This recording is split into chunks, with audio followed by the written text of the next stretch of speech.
बड़े भाई ने भेजा छोटे भाई को जेल। अमल ने डाली दो भाइयों के दरमियान दरार, बाप और बेटे के दरमियान। लेकिन कौन अब बचाने आएगा हैदर को? Is it going to be Minal और is it going to be her mother? Let's find out. मैं हुण जीवां के मर जावां।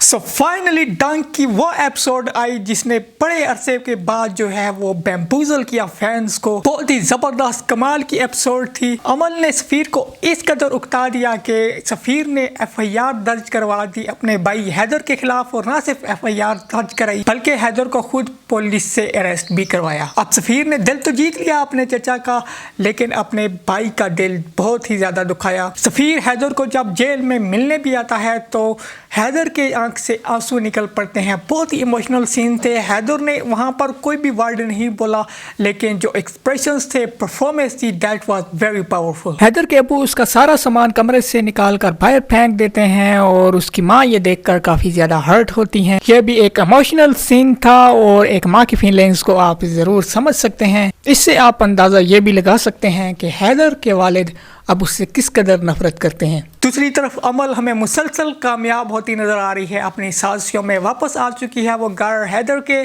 और अपनी साजिशों और एक्टिंग का सिलसिला वो जारी रखती है। हैदर की माम को कहती है कि मैं तो सब कुछ अच्छा करने की कोशिश कर रही थी, इसीलिए मैंने हैदर को वापस घर बुलाया।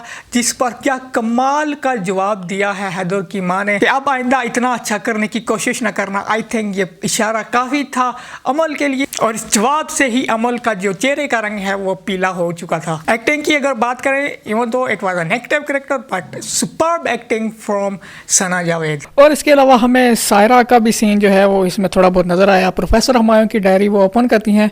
मैं ये चाह रहा था कि वो डायरी को पढ़ती कि उन्होंने लास्ट नोट क्या लिखा था, लेकिन अभी तक उन्होंने पढ़ा नहीं है। कुछ अपने ही इमोशंस जो है वो लिखने स्टार्ट हो गई थी। खैर एनी और देखेंगे हम फ्यूचर एपिसोड में कि क्या वो प्रोफेसर हुमायूं के जो कुछ उन्होंने लिखा था वो पढ़ती हैं कि नहीं। दूसरी तरफ अभी तक मिनाल को पता नहीं चला है हैदर की गिरफ्तारी का। हैदर के दोस्त ने कॉल की थी जो कि अटेंड की थी मिनाल के भाई ने, और उसे सख्ती से मना कर दिया कि आइंदा इस नंबर पर कॉल करने की बिल्कुल भी ज़रूरत नहीं है। Overall it was a brilliant episode. काफ़ी अर्से के बाद ऐसी एपिसोड हमें डंक की देखने को मिली। हमने बहुत इस पर बात की कि स्टोरी ड्रैग हो रही है, स्लो जा रहा है, लेकिन it was a superb episode last night. Now let's talk about next episode 24। क्या हो सकता है आगे? हैदर जो है वो जेल में है और अपने इर्द गिर्द के तमाम रिश्तों से वो मायूस हो चुका है। उसे लग रहा है कि कोई भी उसके साथ खड़ा नहीं हो रहा। It is very painful for him, लेकिन उसकी कोई मदद करने के लिए आ रहा है। अब हमने 24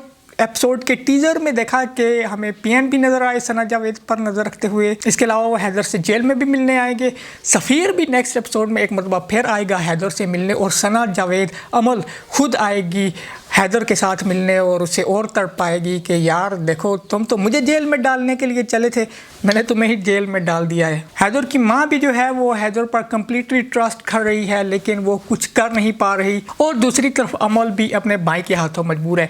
तो ऐसी सिचुएशन में कौन हैदर को बाहर लाएगा जेल से? हमने देखा एपिसोड 24 के टीजर में हैदर जेल से बाहर आ रहा होता है और उसकी आंखें फटी रहती हैं और उसे सरप्राइज फील होता है कि मेरे साथ भी कोई खड़ा है। सो मुझे जो लगता है कौन लाने वाला है हैदर को जेल से बाहर, और कौन साथ देने वाला है कंधे के साथ कंधा मिलाकर हैदर का, वो कोई और नहीं बल्कि उसकी वाइफ मिनाल होगी। जी हाँ, इससे एक बात और भी प्रूव हुई। हमने प्रोफेसर हुमायूं के केस में देखा कि सारी दुनिया उसके खिलाफ थी, लेकिन उसकी बीवी उसके खिलाफ नहीं थी। यहाँ भी सारी दुनिया जो है वो खिलाफ है हैदर के, लेकिन उसकी बीवी उसके साथ आकर खड़ी होगी। सो इट्स प्रूव्स कि मियाँ बीवी का रिश्ता एक बहुत ही खूबसूरत रिश्ता होता है। एक बस निकाह पर कागजी साइंस नहीं होते, एक जन्मों जन्मों का ये रिश्ता होता है। बहुत स्ट्रॉन्ग रिलेशनशिप्स होता है, हम राज होते हैं मियाँ बीवी। ये टॉपिक आजकल काफ़ी ट्रेंडिंग पर चल रहा है, तो आई थॉट 2-3 जुमले में यहाँ पर भी बोल दूँ। एनी हाउ, अब हैदर जो है वो बाहर आएगा और यहाँ से जो है वो सच आना आहिस्ता आहिस्ता स्टार्ट हो जाएगा। अब मेरे ख्याल में 2 से 3 एपिसोड मैक्सिमम इस ड्रामा की और होनी चाहिए, अनलेस के जैसे इस ड्रामा को पहले ड्रैग किया गया, और मैं नहीं चाहूँगा इस ड्रामा को दोबारा पहले की तरह ड्रैग किया जाए।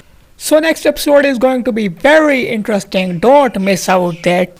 So हम आने वाली एपिसोड पर नजर रखेंगे। इस ड्रामा से रिलेटेड मैं रिव्यूज करता रहूँगा। आप अपनी आराम से कमेंट में मुझे ज़रूर आगाह कीजिएगा। यही थी मेरी आज की वीडियो। उम्मीद करता हूँ आप लोगों को पसंद आई होगी। अगली वीडियो तक के लिए मुझे दीजिए इजाज़त। अल्लाह हाफिज़।